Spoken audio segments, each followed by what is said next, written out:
So in today's video, we will discuss about the structure of the nucleus, which is commonly known as the boss of the cell. इसको हम commonly a boss of the cell बोलते हैं, ठीक? Boss of the cell. इसी का structure जो है हम डिस्कस करेंगे. न्यूक्लियस जो है, अगर हम न्यूक्लियस का स्ट्रक्चर यहां पर दिखाएंगे तो हम जनरली कौन सा स्ट्रक्चर लेते हैं? Spherical structure. कल भी हमने बोला था इसकी शेप जो होती है या तो वो स्फेरिकल होती है या ओवल होती है या लोबुड होती है या हार्शो शेप्ड भी होती है, बट जो जनरल शेप है majority of the cells they have the spherical shape. उसी स्फेरिकल शेप को हम यहाँ पे बनाएंगे, ठीक? तो एक स्फेरिकल स्ट्रक्चर जो है हम बनाएंगे किसका? न्यूक्लियस का, ठीक?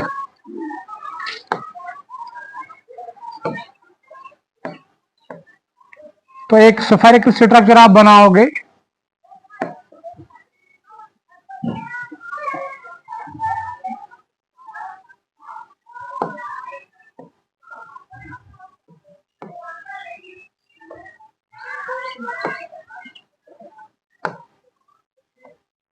यहां से हमने इसकी मेम्ब्रेन्स बनाई दो, न्यूक्लियर मेम्ब्रेन. ये दो होती हैं. They are two in number, outer and inner, outer and inner. इस तरह से. This is the outer. This is the outer nuclear membrane. Outer nuclear membrane, and this one is known as the inner. This is the inner nuclear membrane.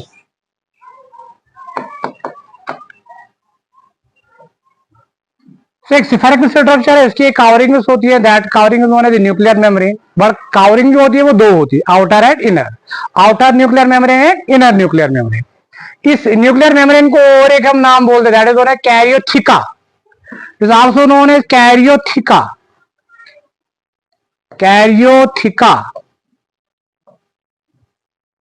Carrion means nucleus. Carriology, study about nucleus को हम karyology बोलते हैं. Carrion means the nucleus, ठीक है? कैरियोथिका. तो covering, theca means covering. किसकी covering? Nucleus की. Karyon which means nucleus. Karyon, nucleus को हम कैरियन भी बोलते हैं. It is also known as karyon which means nucleus. तो इसकी कवरिंग जो होती है इसको हम कैरियोथिका भी बोलते हैं. ये डबल वॉल्ड होती है, डबल मेम्ब्रेन होती है, inner and outer. Between the two membranes, outer nuclear membrane and inner nuclear membrane, there is a space. There is a space, and that space is known as perinuclear space. ये space जो है यहाँ पर, space between the two membranes, that is known as perinuclear space. Perinuclear space. This space present between the two membranes, between the two nuclear membrane, outer membrane and inner nuclear membrane, and this space is filled with fluid. यहाँ पे fluid है, यहाँ पे fluid होता है, ठीक है? यहाँ पर this fluid is known as perinuclear fluid. This fluid is known as nuclear fluid. Perinuclear fluid. So fluid इनके बीच में होता है. ये फ्लूइड करता क्या है? ये फ्लूइड करता क्या है? ये दो मेम्ब्रेन को आपस में मिलने नहीं देता है. अगर दो मेम्ब्रेन आपस में मिलेंगी वहां फ्रिक्शन होगी, ये डैमेज होगी. इसलिए इनके बीच में जो स्पेस है, इनके बीच में फ्लूइड होता है जो इनको आपस में मिलने नहीं देता, ताकि मेम्ब्रेन जो है वो डैमेज ना हो, फ्रिक्शन ना हो, वरना सारी मेम्ब्रेन जो है वो खत्म होगी, ठीक? अब इनके बीच में कहीं कहीं पे आप देखोगे यहाँ पे स्पेस है, यहाँ पे न्यूक्लियर मेम्ब्रेन नहीं है, यहाँ पे न्यूक्लियर मेम्ब्रेन नहीं है, यहाँ पे न्यूक्लियर मेम्ब्रेन एब्सेंट है. ये जहां जहां पे क्या एब्सेंट है? जहां जहां पे ये न्यूक्लियर मेम्ब्रेन एब्सेंट है उसको हम क्या बोलते हैं? Nuclear pore. यहाँ पे स्पेस है, यहाँ पे these are what? These are the nuclear pores. These are the nuclear pores. जहां जहां पे न्यूक्लियर मेम्ब्रेन एब्सेंट है उस एरिया में न्यूक्लियर पोर जैसा एक स्ट्रक्चर है, that pore like structure is known as the nuclear pore, क्योंकि न्यूक्लियस का पोर है तो न्यूक्लियर पोर कहा जाता है। ठीक, जहां से मटेरियल जो है वो न्यूक्लियस का बाहर निकल सकता है, या साइटोप्लाज्म में जो भी चीज होगी वो एंटर होगा किसके अंदर, न्यूक्लियस के अंदर, थ्रू दिस न्यूक्लियर पोर्स। तो यहां से मटेरियल एक्सचेंज भी होता है। ठीक, अब इसके अंदर आप देखोगे इस न्यूक्लियस के अंदर होता क्या, it contains a fluid, it contains a fluid, and that fluid is known as Shabash, that is known as nucleoplasm. The fluid which is present inside the nucleus is known as nucleoplasm. Nucleo means nucleus, plasm means fluid. So fluid of nucleus is known as nucleoplasm.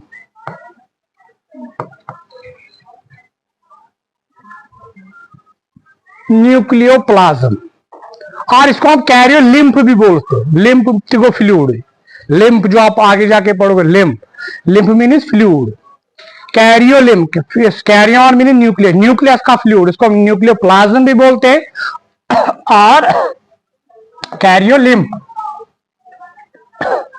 Cairo lymph, karyo lymph, KRYO, karyo lymph, lymph means fluid. अब इस fluid के अंदर, इस Cairo lymph के अंदर होता क्या है, it contains third like structures. यहां पे कुछ ऐसे थर्ड लाइक स्ट्रक्चर्स होते हैं, थर्ड लाइक स्ट्रक्चर्स यहां पे ऐसे थर्ड लाइक स्ट्रक्चर्स होते हैं। These third like structures are known as chromatin fibers or chromatin threads, chromatin material. तो ये जो ये थर्ड लाइक स्ट्रक्चर यहां पे है, these are known as the chromatin fibers, chromatin fibers or chromatin threads, which later on, ये third like structure यहां पे है, ये थर्ड लाइक स्ट्रक्चर, ये एक मैं यहां पे बनाऊंगा, ये third like structure chromatin, later on यही थर्ड लाइक स्ट्रक्चर जो है कंडेंस होता है, जो कंडेंस गसन सुगडाउन इस गसन मुक्त बनाओ क्या, क्रोमोसोम। सो क्रोमैटिन जो इसके अंदर होता है, जो थर्ड लाइक बिल्कुल पतले से होते हैं, लेटर ऑन ये कंडेंस होते हैं, तो अल्टीमेटली क्या बनता है, एक क्रोमोसोम बनता है। सो क्रोमैटिन जो है, ये जो क्रोमैटिन मटेरियल है, क्रोमैटिन थ्रेड्स है, ये कन्वर्ट किसमें होते हैं, क्रोमोसोम में। सो बाय मीन्स ऑफ कंडेंसेशन ये कन्वर्ट होते हैं किसमें, क्रोमोसोम्स में। क्रोमोसोम की इकड़ास चुनासन इस तरह का क्रोमोसोम होता है, बट पहले इस तरह के होते, लेटर ऑन शिव कंडेंस गसन बनाओ क्रोमोसोम्स। तो ये क्रोमोसोम भी किसके अंदर होते, इस न्यूक्लियोप्लाज्म के अंदर। ठीक, आल्सो इस न्यूक्लियोप्लाज्म में आप देखोगे क्या, you will see different ions are there, magnesium ions are there, manganese ions are there, ये चालक अलग आसन, magnesium ions, Mg2 positive ions, Mn manganese, Mn को मैग्नीज, 2 पॉजिटिव आयन्स होते हैं, कुछ डाइवैलेंट आयन्स होते हैं, डाइवैलेंट से हमें वैलेंसी जायस, आपने केमिस्ट्री में पढ़ा होगा, 2 पॉजिटिव, वैलेंसी 2 है, तो Mg2 positive, Mn2 positive, these are the divalent ion present inside the nucleoplasm. समझ चाहिए, ये करते क्या, ये एक्टिवेट करते हैं, किनको, ये एक्टिवेट करते हैं एंजाइम्स को, जो किसके अंदर प्रेजेंट होते हैं, इन द न्यूक्लियोप्लाज्म। न्यूक्लियोप्लाज्म में कुछ एंजाइम्स भी होते हैं जो जरूरी होते हैं किसके लिए, कुछ एक्टिविटीज के लिए, जैसे कि डीएनए को अपने जैसे और एक डीएनए बनाना, इसके लिए किसकी जरूरत पड़ेगी, एंजाइम की। ये डीएनए है, डीएनए या क्रोमोसोम, एक क्रोमोसोम जो है जब ये दूसरा क्रोमोसोम बनाएगा या दूसरा डीएनए बनाएगा, उसके लिए किसकी जरूरत पड़ती है, एंजाइम्स की। किसकी, एंजाइम्स। तो एंजाइम को एक्टिवेट करता कौन है, मैग्नीशियम आयन, मैग्नीज आयन। तो ये किसके अंदर प्रेजेंट होते हैं, these are present in the nucleoplasm. So nucleoplasm में मैग्नीशियम आयन्स होते हैं, मैग्नीज आयन्स होते हैं, क्रोमैटिन फाइबर्स होते हैं, क्रोमैटिन थ्रेड्स होते हैं। ये दो जो आयन है ये जरूरी है किसके लिए, for the activation of enzymes present inside the nucleoplasm. या न्यूक्लियोप्लाज्म फ्लूइड्स बन चुकी एंजाइम्स, जैसे कि डीएनए पॉलीमरेज एंजाइम। ये मैं एक एग्जांपल देता हूं एंजाइम की, दिमाग enzyme is example, DNA polymerase enzyme, polymerase enzyme, DNA polymerase enzyme, ये एंजाइम है। इसको एक्टिवेशन के लिए इन आयनस की जरूरत पड़ती है। तो ये आयनस भी वहां पे प्रेजेंट होते हैं ताकि जो एंजाइम्स इसके अंदर होते हैं वो एक्टिवेट हो, वो काम करे, लाइक डीएनए पॉलीमरेज एंजाइम, इनमें आख एग्जाम्पल। ठीक है, इसके अलावा इस न्यूक्लियोप्लाज्म में होता कि और एक राउंडेड स्ट्रक्चर होता है, ब्याख राउंडेड स्ट्रक्चर मौजूद आसन।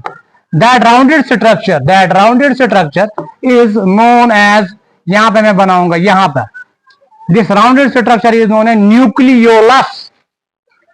एक होता है न्यूक्लियस, दूसरा होता है nucleolus. This rounded structure is known as nucleolus. This rounded structure is known as nucleolus. So this is the nucleus. This is the nucleus. Nucleus के अंदर और एक छोटा सा राउंडेड स्ट्रक्चर होता है, that is known as nucleolus. ये nucleolus करता क्या है? न्यूक्लियोलस कारण क्या? इसे बनाना आरआरएनए, राइबोसोमल आरएनए। राइबोसोम जो होते हैं ना, राइबोसोम एक सेल ऑर्गेनल है जो हमने पढ़ा है। Ribosome, Golgi bodies, endoplasm, cell organelles. Ribosome कहां पे होते हैं? एंडोप्लाज्म रेटिकुलम के ऊपर। वो राइबोसोम किसका बना होता है? आरआरएनए का। वो आरआरएनए बनाता कौन है? वो न्यूक्लियोलस बनाता है। सो न्यूक्लियोलस जो है ये करता क्या है? बराबर सिंथेसिस। यहाँ पे सिंथेसिस होती है किसकी? शाबाश, synthesis of rRNA. RRNA, small R फिर capital R, rRNA, ribosomal RNA. ये स्मॉल आर जो है दैट इज नोन है ribosomal RNA, ribonucleic acid, ribosomal RNA. Ribosomal RNA कौन प्रिपेयर करता है, कौन सिंथेसाइज करता है? न्यूक्लियोलस। यही आरआरएनए किसको बनाता है फिर? राइबोसोम्स को। तो राइबोसोम बनियोम थी आरआरएनए, पर आरआरएनए बनाता कौन है? That is formed by the nucleolus. Nucleus को डिस्कवर भी किया है किसने? फोंटाना ने। तो डिस्कवर्ड बाय फोंटाना। यहां पे मैं लिखूंगा फोंटाना ने इसको डिस्कवर किया है, फोंटाना ने। ठीक है, जैसे कि रॉबर्ट ब्राउन हमने कहा था, Robert Brown is the nucleus, while as nucleolus is discovered by the Fontana. समझ आइए। तो ये जनरल स्ट्रक्चर है किसका? एक न्यूक्लियस का। कि न्यूक्लियस कैसा दिखता है, इसके अंदर कौन कौन सी चीजें होती है। ठीक, तो नेक्स्ट वीडियो में हम डिस्कस करेंगे किसके बारे में? About these chromosome. ये क्रोमैटिन जो है ये कन्वर्ट होता है इनटू क्रोमोसोम का स्ट्रक्चर कैसा होता है वो हम नेक्स्ट वीडियो में डिस्कस करेंगे। ठीक है।